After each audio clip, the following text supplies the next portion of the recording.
Hey there, Swifties and future Swifties, because we are hoping to convert a few of you. Welcome back to another episode of the 40 is the New Swiftie podcast. I am your host, Arianne, and on this podcast, we spill the tea on all things life and Taylor Swift. This week's episode, we will be breaking down track 10 from Taylor's 12th album, The Life of a Showgirl, and track 10 is titled Canceled, all caps with an exclamation point. I am really looking forward to digging into this one with you because there is quite a bit of pop culture history that aligns to this track, which I was completely unaware of when I first heard the album and fell in love with this track.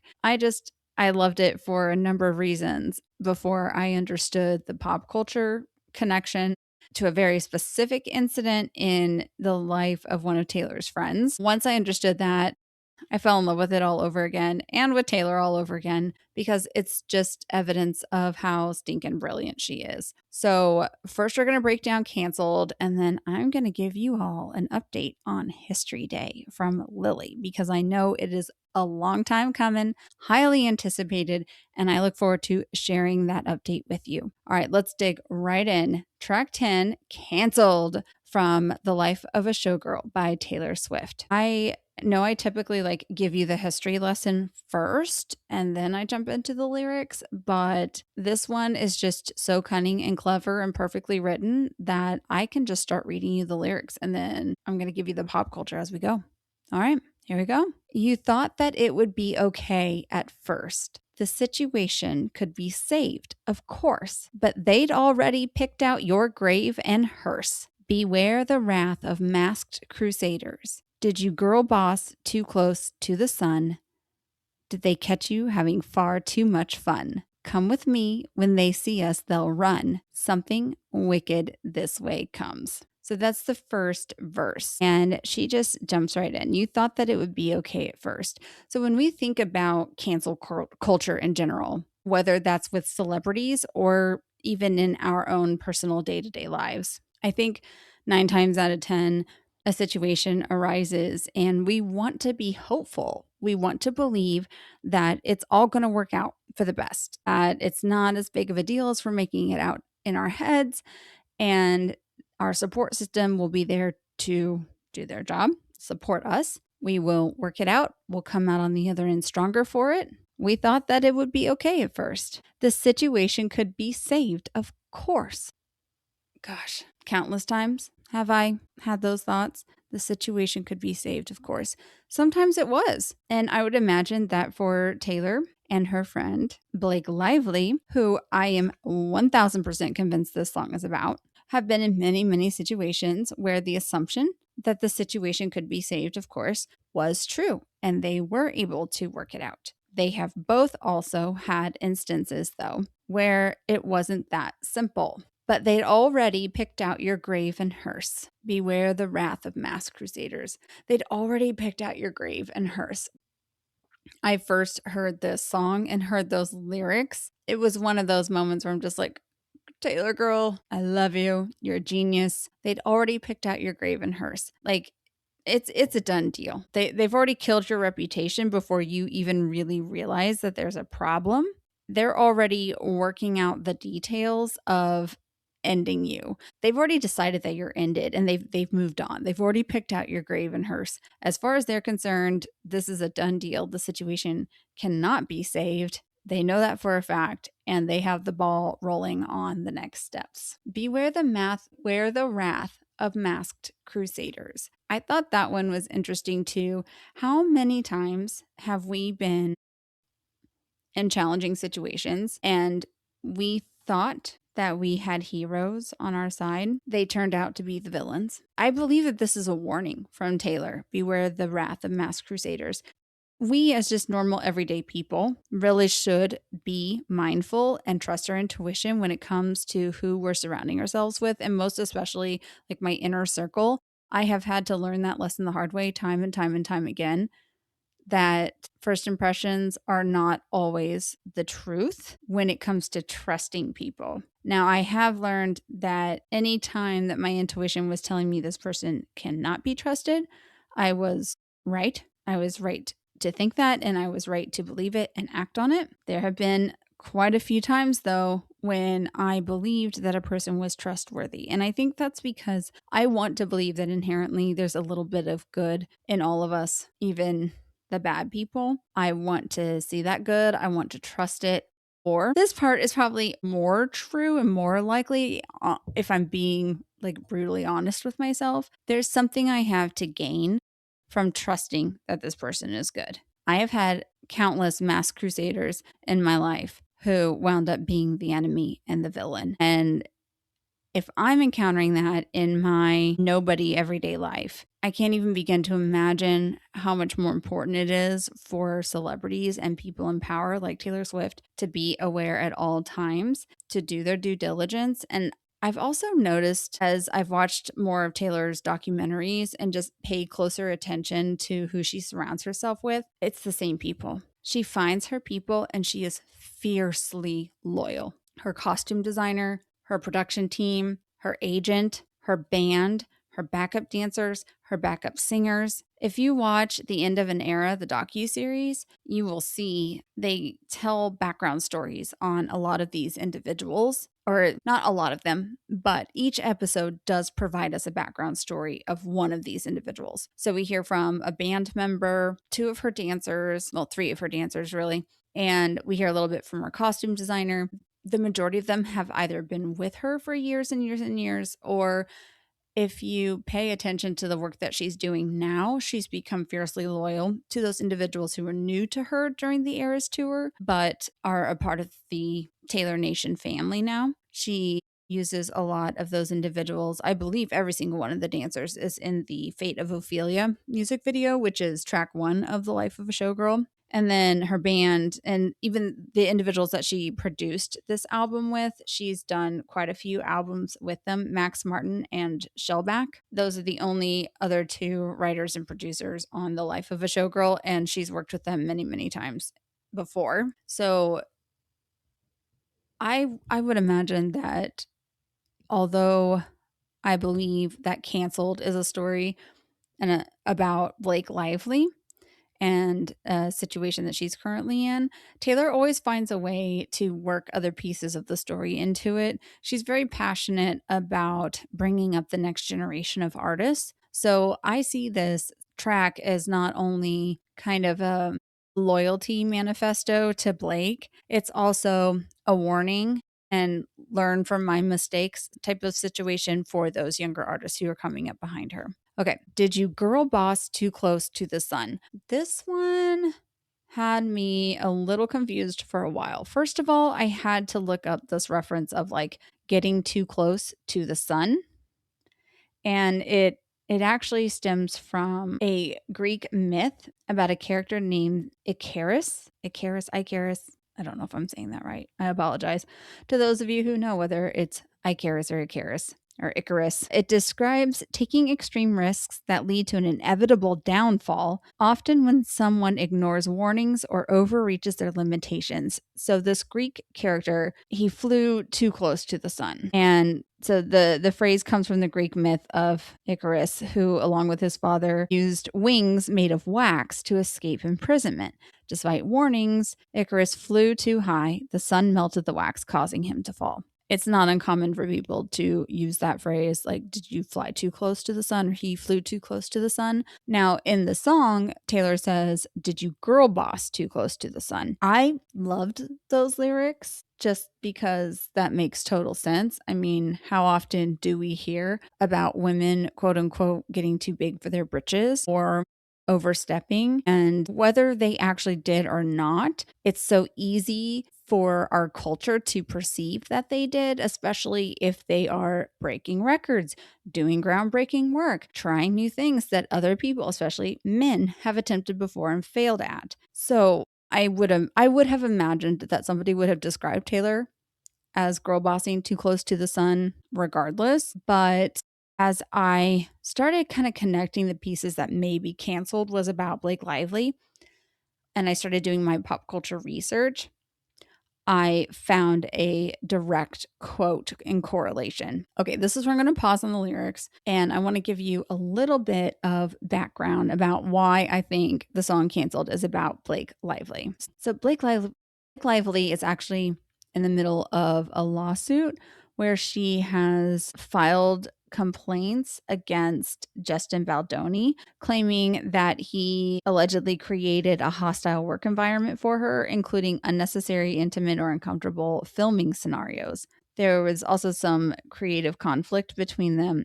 And in December of 2024, Blake Lively decided to take legal action. She filed a lawsuit over the alleged harassment. Baldoni filed a $400 million countersuit against Blake Lively and Ryan Reynolds for defamation and attempting to damage his career. So this all started in like mid 2024. I think it was August 2024 when Blake Lively filed her initial lawsuit. And Justin Baldoni was one of the stars of the movie It Ends With Us, which was released in 2024. And then Justin filed his countersuit in December of 2024. And then in June of 2025, a judge dismissed Baldoni's lawsuits against Lively and the New York Times. And the trial for Lively's suit against Baldoni was postponed to May 18th of 2026. So when Taylor was writing and producing her album, The Life of a Showgirl, it would have been in the height of all this controversy between Blake Lively and Justin Baldoni. As the movie was being released prior to the lawsuit coming out,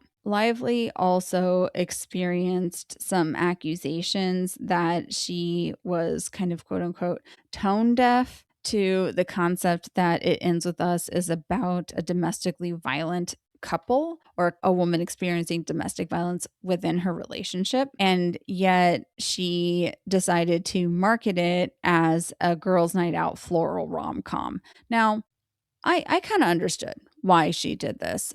Her character that she plays is a florist. The character's name is Lily Bloom. And domestic violence in a relationship is complicated, it's complex. There is romance involved. Individuals who've experienced any kind of domestic violence or abuse in a relationship, at least anyone I've known, myself included, you don't enter into the relationship knowing that abuse is going to be involved. There's a lot of romance and wooing that is involved at the very beginning. At first, it seems great. It seems like a dream come true. It's like the perfect relationship. It's not until you're caught up in the relationship, you've fallen in love with this person, you are emotionally intertwined with them. More than likely, a lot of codependency has been developed. A lot of times, abusers will isolate the other person in the relationship before the abuse actually starts. Now, to call it a rom com, I feel like is a stretch, especially the calm part. Like, there's nothing comical about a relationship that involves domestic violence. But I do believe, I haven't seen the movie yet and I've not read the book. So let me just put that out there right now. I do believe that there's another character, romantic character that comes in. I think like an ex-boyfriend from the past who kind of shakes Blake Lively's character awake and helps her get out of this violent relationship.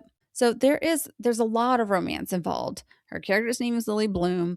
Her character is a florist. I can't fault her for the whole like feminine floral motif that she utilizes in the marketing of it.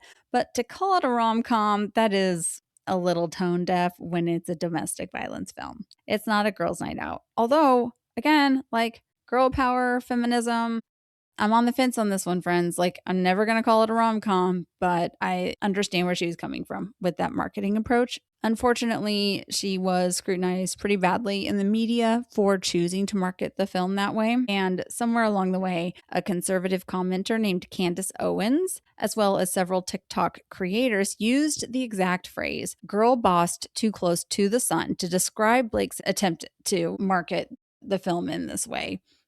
Basically, she overstepped her bounds. She's out of her realm. She's girl boss too close to the sun. Like, stay in your lane. You're an actress. You're not a marketing executive. That was a poor move. So obviously, I mean, did you girl boss too close to the sun? A direct quote from this conservative commenter, Candace Owens. I mean, if you didn't believe that this song was about Blake Lively before, how could you not think that it was at least related to her situation at this point, considering it is a direct quote from commentary about Blake Lively and the It Ends With Us movie release. Okay, the next line says, "Did they catch you having far too much fun?" And this is a good example, in my opinion, of Taylor bringing her own kind of storyline into things or observation of others. A Taylor Swift song, as far as I can tell, is never about a single incident. It's never a single story. It's multiple storylines intertwined to create this beautiful poetic narrative. Did they catch you having far too much fun? I mean, heaven forbid that these wildly successful female artists actually just enjoy their lives and enjoy the resources that they have so rightfully earned in the work that they've done and the amazing art that they have produced. And it's so easy for culture and media to criticize them for simply enjoying the fruits of their labor, which we rarely ever hear about men being scrutinized for that. Next line, "Come with me. When they see us, they'll run. Something wicked this way comes." Come with me. When they see us, they'll run. Like, I can only dream of such a circumstance where I'm dealing with haters who are trying to cancel me. And then all of a sudden, Taylor shows up. Taylor Swift, the queen, the mother, shows up and has got my back, is on my side. I mean, I imagine any of my haters would certainly run. Something wicked this way comes. Like, they're not wicked. They're just standing up for themselves, but it's so easy for the world to villainize them that it's like, why not? Like, let's just lean in. I think it's intended to be very tongue in cheek. So then he goes into the chorus.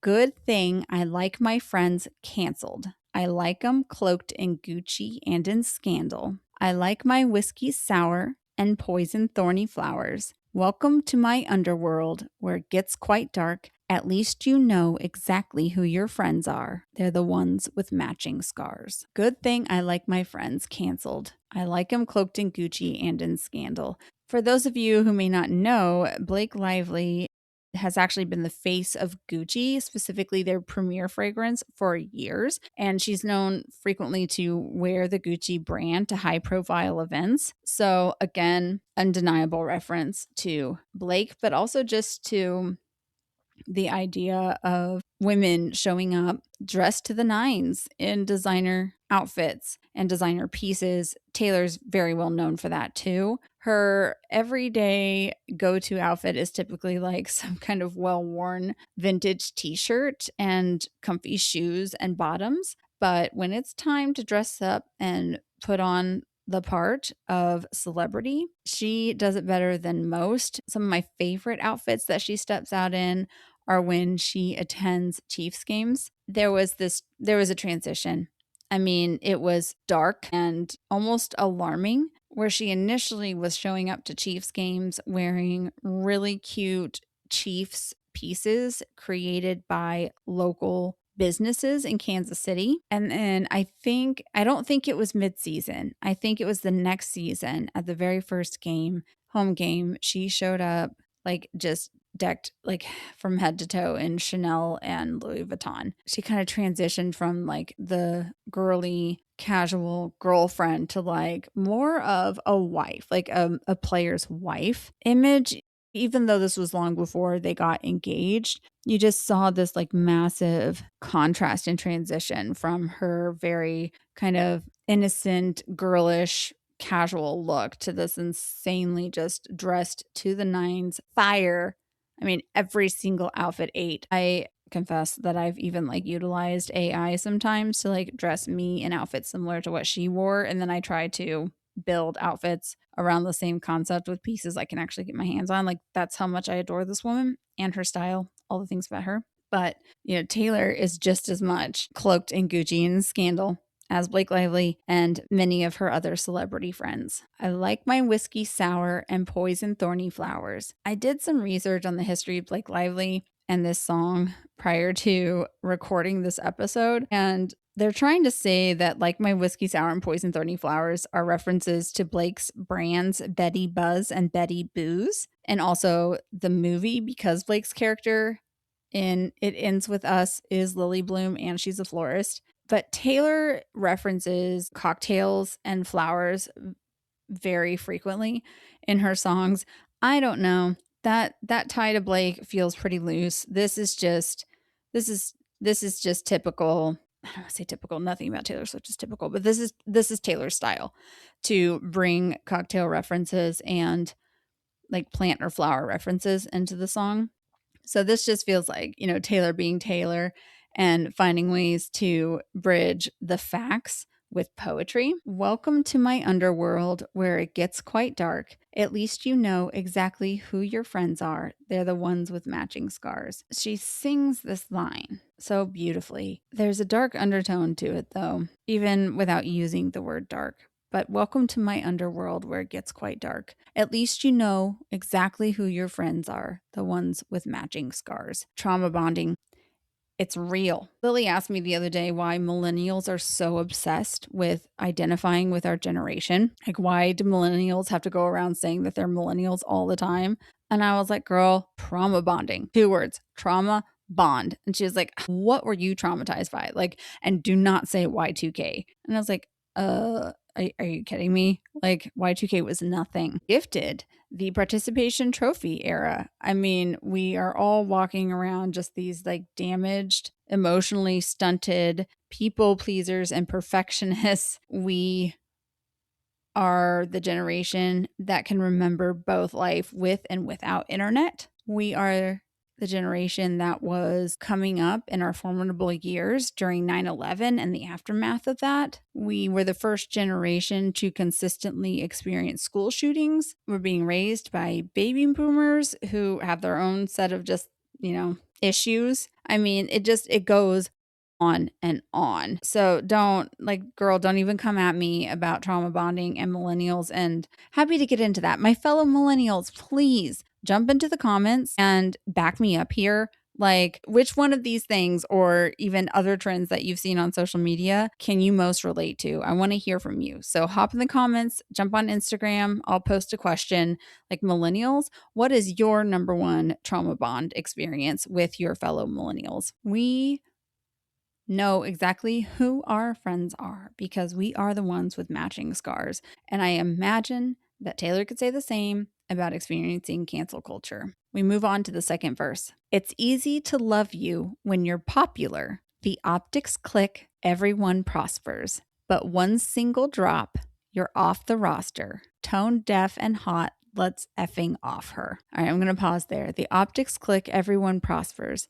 But one single drop, you're off the roster. The second a celebrity slips up, especially women, the entire world turns on them. And what happened between Taylor and Kim Kardashian and Kanye West back in 2016 is a perfect example of that. The entire world, the entire internet turned on Taylor and canceled her after a single phone call was leaked, and it wound up coming out that it had been edited, but a single phone call was leaked. And then Kim Kardashian and Kanye West started the whole snake campaign, and the entire world just turned on Taylor on a dime. We're seeing something similar happening with Blake Lively and the release of It Ends With Us, and then this lawsuit that's happening with her co-star following the release of that movie. One drop and you're off the roster. And then I didn't realize until I'm looking at the lyrics, because I've been reading the lyrics to you off of the CD album cover, that this line is in quotes, literally in quotes. Tone deaf and hot, let's effing off her. Now she says that word, but I promised you that I wouldn't say it on here. Tone deaf and hot, let's effing off her. So yes, okay. Blake Lively was referenced as tone deaf when she was trying to market It Ends With Us as a flowery girls' night rom-com. There's another incident though that directly references tone deaf, and it comes from Taylor's history. So one of the earliest critics to spark the debate that Taylor was repeatedly accused of using auto-tune early on in her career. One of the earliest critics to spark that debate was Bob Lefsetz, Lefsetz.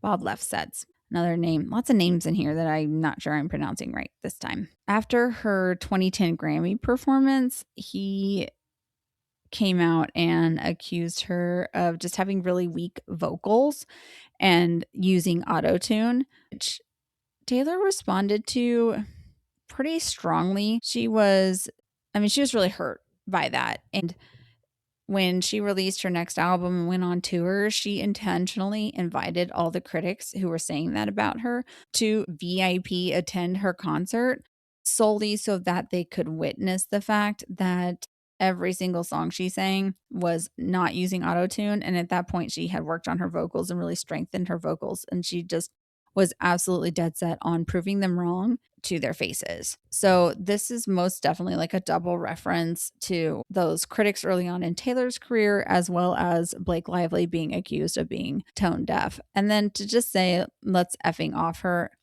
Again, cancel culture. You screw up one time and the entire world just turns on you. It's devastating. It's awful. Like, can we all please just be better humans, please? Okay, she goes on to say, did you make a joke only a man could? Were you just too smug for your own good? Or bring a tiny violin to a knife fight? Baby, that all ends tonight. Did you make a joke only a man could? That's pretty self-explanatory. And there are a few songs in Taylor's repertoire in her catalog where she talks specifically about the double standards involving men, not just in the music industry, but really just in business and in the world in general. So I just love that line. It's so poetic. It's just a reference to a lot of things that she has covered in her lifetime and in her career. Were you just too smug for your own good? Again, and there are some correlations, especially to the song titled The Man from her Lover album, or bring a tiny violin to a knife fight.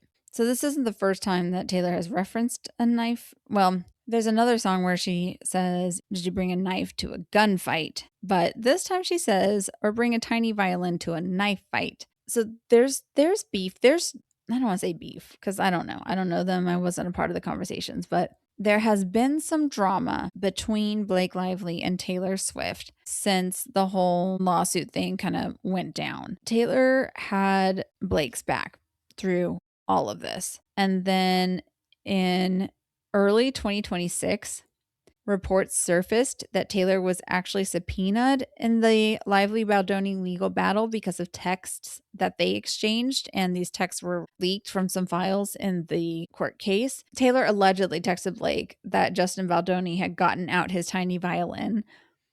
When Taylor wrote and produced this album, those records had not been leaked yet. My suspicion is this was just like a cute little wink and inside joke between Blake and Taylor at the time. Did you bring a tiny violin to a knife fight? I think it also references early on in Taylor's career. And this actually perfectly circles back to what I was talking about when she was accused of having weak vocals, like her performance at the 2010 Grammys, being accused of having weak vocals and using autotune frequently.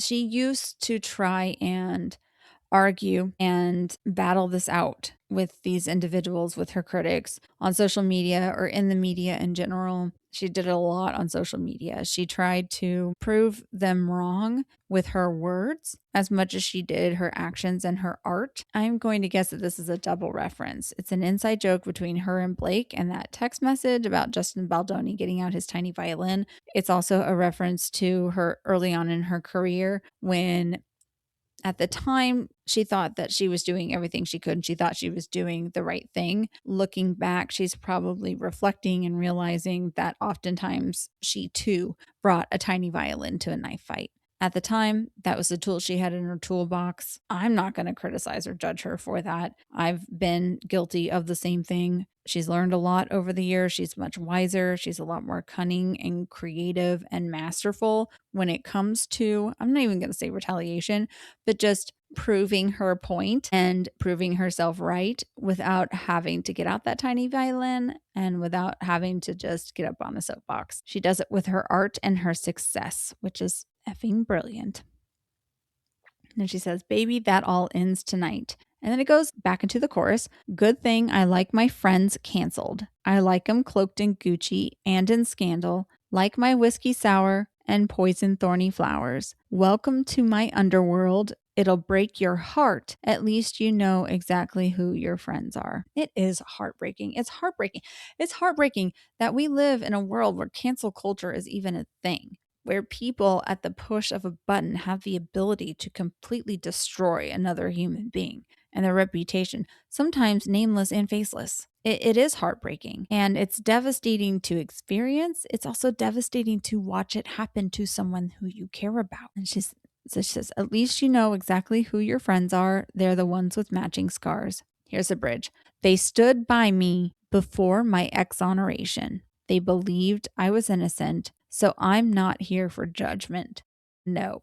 Full disclosure, I did have to Google exoneration. I thought I knew what it meant, but I wanted to be sure before we hopped on here. So I'm just going to read you that definition real quick in case you were like me and just a little bit clueless about the definition of that fancy $10 word. Exoneration is the official act of clearing a person of blame, guilt, or a criminal charge, usually following the discovery of new evidence or proof of innocence. All right, buckle up. I'm sorry if you feel like you're getting a little bit of whiplash here, but there's so much like dual meaning in this song. It's wild. She's talking about Blake and her current situation as much as she is reflecting on her own life of a showgirl. So we're going to go back to the snake campaign, the snake incident with Kim Kardashian and Kanye West. It was a known fact that Blake Lively and Ryan Reynolds were good friends with Taylor even back in 2016, and that they made a point of standing with her through all of it. They absolutely refused to believe what was happening. They refused to jump on the cancel culture bandwagon, and they made a point of like being seen with her in public many times, showing up to important events. They most definitely stood by her before her exoneration. They believed she was innocent, and so now she's saying, you know, you had my back and now I've got yours. I'm not here for judgment. No. Then she goes on to say, but if you can't be good, then just be better at it. Everyone's got bodies in the attic, or took somebody's man, will take you by the hand, and soon you'll learn the art of never getting caught. So it's easy to, you know, maybe be a little offended by those lyrics if you take them at face value. Like, Taylor is not encouraging or supporting or celebrating a person for taking someone else's man. What she's saying is, we all screw up sometimes. We've all got bodies in the attic. No one is perfect. As a celebrity, you got to get better at navigating all of that and keeping those bodies hidden.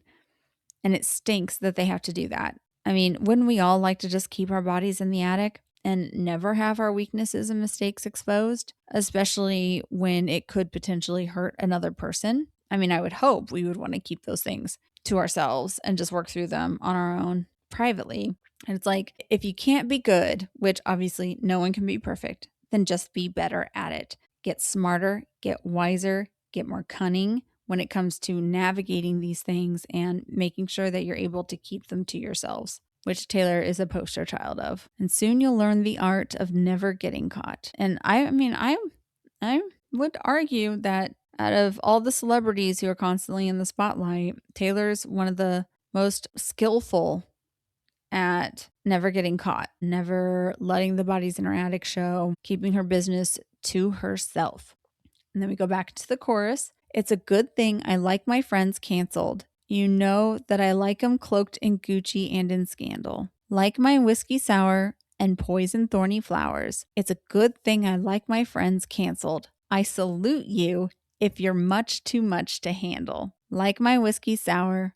I like it. I love it. And poison thorny flowers. Can't you see my infamy loves company? Now they've broken you like they've broken me. Okay, I'm going to stop there. Let's back up a little bit. I salute you if you're much too much to handle. I hadn't really caught on to that lyric yet when Lily started listening to the album, and we were listening to Canceled in my car one day, and I heard her sing those words. I salute you if you're much too much to handle. And it really, hearing Lily say them and then realizing that that's one of the lines in the song, it really resonated with me. I salute you if you're much too much to handle. Like, can we please just be better cheerleaders for each other, especially as women, and having each other's backs when we're being accused of being much too much to handle.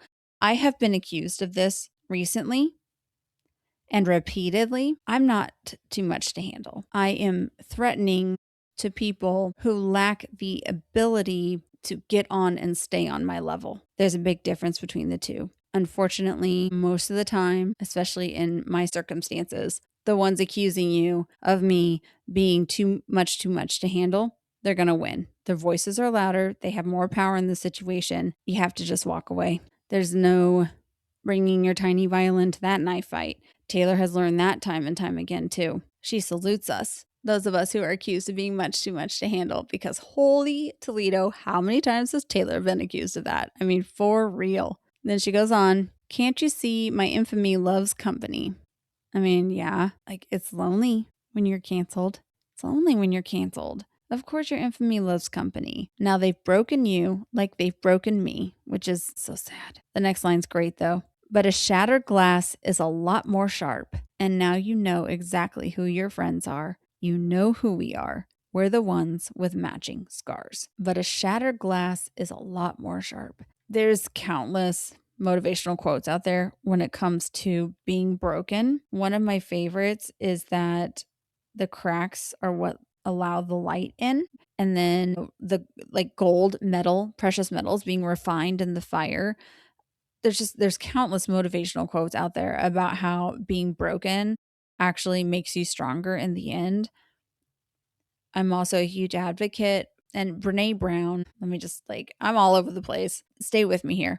Brene Brown is a shame researcher. She's incredibly famous for a TED talk that she did on vulnerability and shame. She's written a number of books. She's a phenomenal speaker. Love her, love her, love her. Look her up. You won't regret it. The Man in the Arena. I quote that to myself every single day, especially when I find myself wanting to be judgmental of other women. My therapist said this to me once, and I'll never forget it. At least they're in the arena. I have a tendency to criticize people who are doing things that I wish I was doing. And I'm so thankful because now every time I find myself being tempted to do that, because I don't want to do that. I want to be a champion of all women doing great things, whether I'm intimidated by it or not, whether I'm jealous of their success or not, whether they are succeeding at things that I just wish I had the courage to even try. I always want to be their champion, always, when we're in the same room or when we're not. So when I'm tempted to be critical, I hear my therapist's voice in my head, at least there in the arena. When we make mistakes, we learn. When we are able to hold ourselves accountable for our mistakes, we're demonstrating vulnerability. Brene Brown says that the strongest weapon against shame is empathy. So being able to look at a situation where a person did make a mistake and be able to empathize with them instead of criticizing them is one of the greatest things that we can do as a human being in a relationship with another human being. Although this, I don't want to say negative imagery, but I mean, it's definitely not all sunshine and rainbows, but a shattered glass is a lot more sharp. She's just saying, like, even if you've been broken, recognize that you still have power, you still have strength, you still have the ability to come back from this. And now you know exactly who your friends are. You know who we are. We're the ones with matching scars. In a way, this is Taylor practicing empathy right there. You can't have a matching scar unless you've both experienced a similar incident that caused the wound to begin with. I imagine that being canceled it's got to be one of the most shame invoking experiences a person could ever have. And if Brene Brown says that empathy is the greatest and strongest weapon against shame, why wouldn't we seek out others who have matching scars? This song is kind of my anthem right now. I'm not going to lie. I've got a couple others from the Reputation album that I'm really leaning into as well for similar reasons to why I love the canceled song. And, as we've just discussed, there are a lot of references back to Taylor's Reputation era in this song that kind of aligns and correlates to Blake Lively's situation. Now, unfortunately, after Taylor was done producing the album and right before she released it, it was rumored that Blake Lively kind of threatened to use Taylor Swift's influence as a weapon in this lawsuit and basically told this guy, like, you're going down because I have the power of Taylor Swift behind me. Taylor found out about it. She was furious. They haven't been seen together since that went down. And I wish I have this running list of questions I wish I could ask Taylor Swift. And one of them would be, how does it make you feel to hear the song canceled, knowing that it was already in production, it was already happening, like it was already in motion when that happened with Blake and your friendship kind of fell apart. Now it's on this album and you have to listen to it over and over again. Like what is that like? How do you feel? What does it make you think about every time you hear this song? Like, do you regret putting the song on the album? I have all the questions, all the questions. When you hear people ask that kind of icebreaker question, like if you could invite one person to your dinner party, who would it be? Now, arguably, if it could be any single person, dead or alive, hands down, it would be my grandmother. I miss her every single day, and I would give anything to get to spend another day with her. But if I were limited to a living person, no questions asked, 1,000%, it would be Taylor Swift. And I would just like talk. Well, I wouldn't talk her face off the whole time because I just have 1,000 questions. So I would just like exhaust her with questions. And there would just be gentle pauses for her to be able to eat her meal at this dinner party. So yeah, that's canceled for you.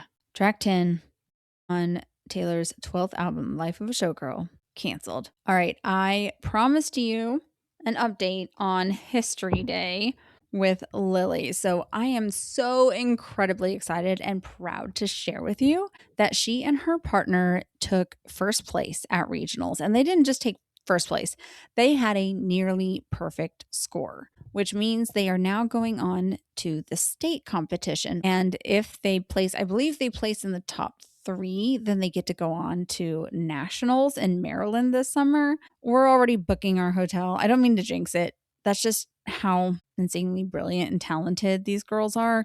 We're already booking our hotel. I'm scheduling the time off work. I'm mapping out the road trip because somebody's got to be able to transport their backdrop and costumes and like props and all the things that they need for their performance. But the judges were just enthralled with not only their performance but also their topic and their knowledge of the topic. So if you haven't heard that episode, in one of our early episodes in our Tea with Gen Z segment, Lily and I discussed her participation in this event called History Day.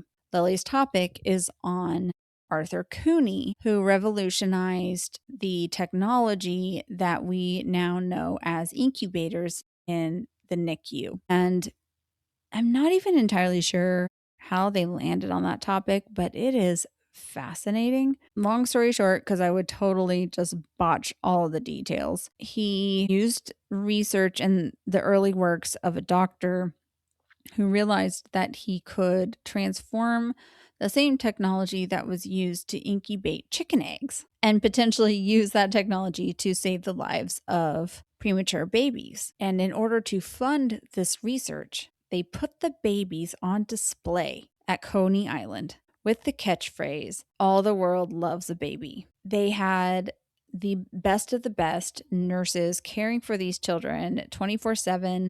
The parents agreed to it, like that this wasn't against the will of the parents. At the time, doctors were refusing to care for premature children. They said that it wasn't worth their time and efforts and they couldn't guarantee any quality of life for the children. And so doctors were actually encouraging families to just let these children pass away if they were born prematurely, and especially if there were complications.